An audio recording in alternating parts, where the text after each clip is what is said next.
ಅಕ್ಕಿ ಬೆಲ್ಲ ತೆಗೆದುಕೊಂಡಾರೋ ಅದನ್ನು ತೂಕ ಮಾಪ ಮಾಡಿ ಅಂತ.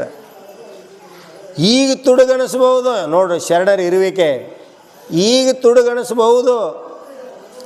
ಆದ್ರೆ ಹೊಳ್ಳಿ ಕೊಡೋರವ್ರು ಅದಕ್ಕೆ ತೂಕ ಮಾಪ ಮಾಡಿ ಗಂಟು ಕಟ್ಟಿ ಆ ಸಾವ್ಕಾರನ ಮುಂದೆ ಹೋಗಿ ಇಡ್ತಾರಂತ. ಏನಂತ ನೋಡು ಉಳ್ಕಿದ್ದೆಲ್ಲ ಜಾಯ್ಕಪ್ಪ, ಮತ್ತು ನಾವು ಬಂದಿದ್ದೀವಿ ಅಂತ ನಮ್ಮ ಮೇಲೆ ಬಂದಿತ್ತು ಅಂಥೇಳಿ ಅವನು ಎಬಿಸಿ ನಾವು ಪಾರಾಗಿ ಹೋಗ್ತೀವಪ್ಪ ಅಂತ ಗಂಟು ಕಟ್ಟಿ ಎಬ್ಸ್ತಾರಂತ. ಅವನು ಶರಣ ಅಲ್ಲ,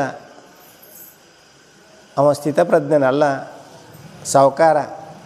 ಬುದ್ಧಿಗೇಡಿ ಸಾವ್ಕಾರ ನಿದ್ದಿಗನ್ನಾಗ ತೆಗೆದು ಆ ಹುಡುಗನ ರುಂಡಾಣ ತೆಗೆದುಬಿಟ್ಟದು. ಇವ ಶರಣ, ಕಬೀರ ಶರಣ. ಇವ ಆ ರುಂಡ ತಗೊಂತಾನ ಮಗಂದ. ಆ ಕಬೀರನ ಮಗ ಅವನ ವಂಶನೂ ಹಂಗೈತೆ ನೋಡ್ರಿ. ರಕ್ತ ಹೆಂಗೆ ಹರಿತಲ್ಲಿ, ಸತ್ಯದ ರಕ್ತ ಅಲ್ಲೇ ಹರಿತದಲ್ಲ. ಆ ಮಗು ಅಂತೈತಿ ರುಂಡ್ ಹೇಳ್ತತಿ, ಅಪ್ಪ ನನ್ನ ನೋಡಿ ಮರಗಬೇಡ, ಈಗ ಟೈಮ್ ವೇಸ್ಟ್ ಮಾಡಬೇಡ, ಸಮಯ ಕಳಿಬೇಡ, ಅಲ್ಲಿ ಮಹಾತ್ಮರ ಹಸದಾರ ಮೊದಲು ಹೋಗಿ ಉಣಿಸೋಗಂತಂತ ನೋಡ್ರಿ. ಹೆಂಗೆ ಅದ್ಭುತ ಅಲ್ಲದ. ಇವರು ಶರಣರು ನೋಡ್ರಿ, ಇದು ಶರಣರ ವಂಶ. ಅವಾಗ ಇನ್ನು ಆ ಶರಣನ ಹೆಂಡ್ತಿ ಹೆಂಗಿರಬಾರ್ದ್ರಿ, ಆ ಗಂಟು ಆ ರುಂಡ ತಗೊಂಡೋಗಿ ಹೆಂಡತಿ ಮುಂದೆ ಹೇಳ್ತಾನೆ, ನೋಡ ಮಗನ ಸೂರ್ಯ ಅಂತಾನೆ. ಅಕ್ಕಿ ಹೆಂಗೆ ಎಚ್ಚರ ಮಾಡ್ತಾಳೆ ನೋಡ್ರಿ ಈಕಿ ಶರಣಿ. ಹೆಂಗಂತಾಳಂದ್ರೆ, ನೋಡು ರಾಯ, ನೀ ದುಃಖ ಪಟ್ರೆ ಈ ಸೂತಕದ ಛಾಯ ಮನೆಯೊಳಗೆ ಆವರಿಸಿದ್ರೆ ಪೂಜ್ಯರ ಕಿವಿಗೆ ಬಿದ್ದರೆ ಊಟ ಮಾಡಿ ಯಾರೇನೋ ಪ್ರಭು. ಎಂಥ ಮಾತ್ರೆ ಅದ. ನಮ್ಮ ಹೆಣ್ಮಕ್ಳು ನೀವಲ್ಲ, ನಂದು ಹೇಳಕತ್ತೀನ, ನೀನು ಹೆಜ್ಜೆ ಅಡಗಲಿ ಹೆಣಕ್ಕೆ ಬಿಡ್ಕೊಂಡೆ ಆ ಮಗನ.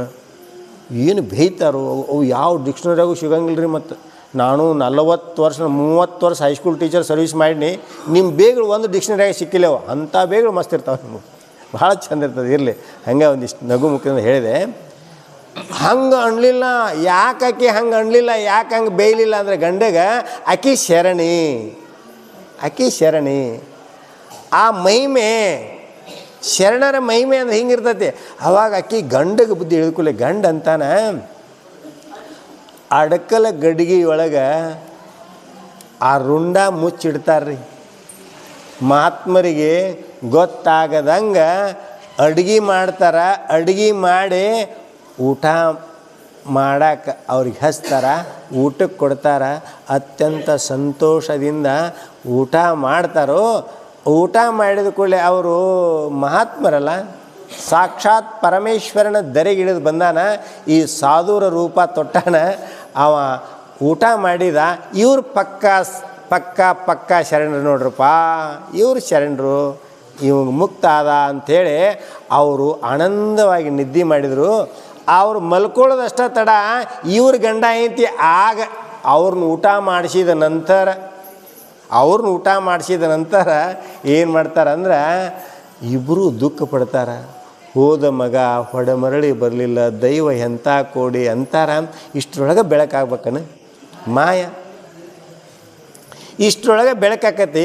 ಅವಾಗ ಬೆಳಕಾದ ಕೂಡಲೇ ಮತ್ತೆ ಇವರು ದಿನಂಪ್ರತಿ ಮಾಡ್ತಕ್ಕಂಥ ಸಂಚಾರಕ್ಕೆ ಹೊಂಟ್ರು. ಅಪ್ಪ ಅವರು ಏನು ಈ ಹೆಂಗೆ ನೀವು ನಾಮಸ್ಮರಣೆ ಹಚ್ಚಿರಲ್ಲ, ಅಲ್ಲಿ ಜಪ ನಡೆದತ್ತಲ್ಲ, ಹಂಗೆ ಸಾಂ ಶಿವ ಹೋಂ ಶಿವ, ಸಾಂ ಶಿವ ಹೋಂ ಶಿವ, ಸಾಂ ಶಿವ ಹಂಗೆ ಅನ್ಕೋತ ಹೊಂಟ್ರು. ಆ ದಿಡ ಇತ್ತಲ್ರಿ, ರುಂಡಿಲ್ಲ ದಿಡ, ಆ ಧ್ವನಿಗೆ ಆ ನಾದಕ್ಕೆ ಕೇಳಿ ಬಂದ ಅದು ದಿಡ ಹಿಂಗೆ ಮಾಡಾಕೈತ, ಸಾಂ ಶಿವ ಓಂ ಶಿವ, ಸಾಂ ಶಿವ ಓಂ ಶಿವ. ಆವಾಗ ಆ ಗುರುವಿಗೆ ಅಂತ ಕಂಡು ಬಂತು, ಇದು ಶರಣನ ಮಗ. ಏ ಶರಣ ಬಾಯಿಲಿ ಕಬೀರ ಅಂದ್ರು. ಅಪ್ಪ ಅಂದ. ಆ ರುಂಡ ತಂದು ದಿಡ್ದ ಮೇಲೆ ಇಡಂದ. ಆಗ ಮಹಾಮೃತ್ಯುಂಜಯ ಮಂತ್ರ ಅಂತಾರ, ಹೋದ ಮಗ ಹೊಡೆಮರಳಿ ಬಂದ. ಹಿಂಗೆ ಆ ಸತಿ, ಈ ಪತಿ, ಆ ಮಗ 3 ಮಂದಿ ಶರಣರು ಅಂತಕ್ಕಂಥ ಮಾತನ್ನು ಹೇಳಿ ಅವ್ರು 3 ಮಂದಿಗೆ ಮುಕ್ತಿ ಆಯಿತು ಅಂತಕ್ಕಂಥ ಮಾತನ್ನು ಹೇಳಿ ನನ್ನ 2 ಮಾತಿಗೆ ವಿರಾಮವನ್ನು ಕೊಡ್ತಾ ಇದ್ದೀನಿ. ಜೈ ಮಂಗಲಂ.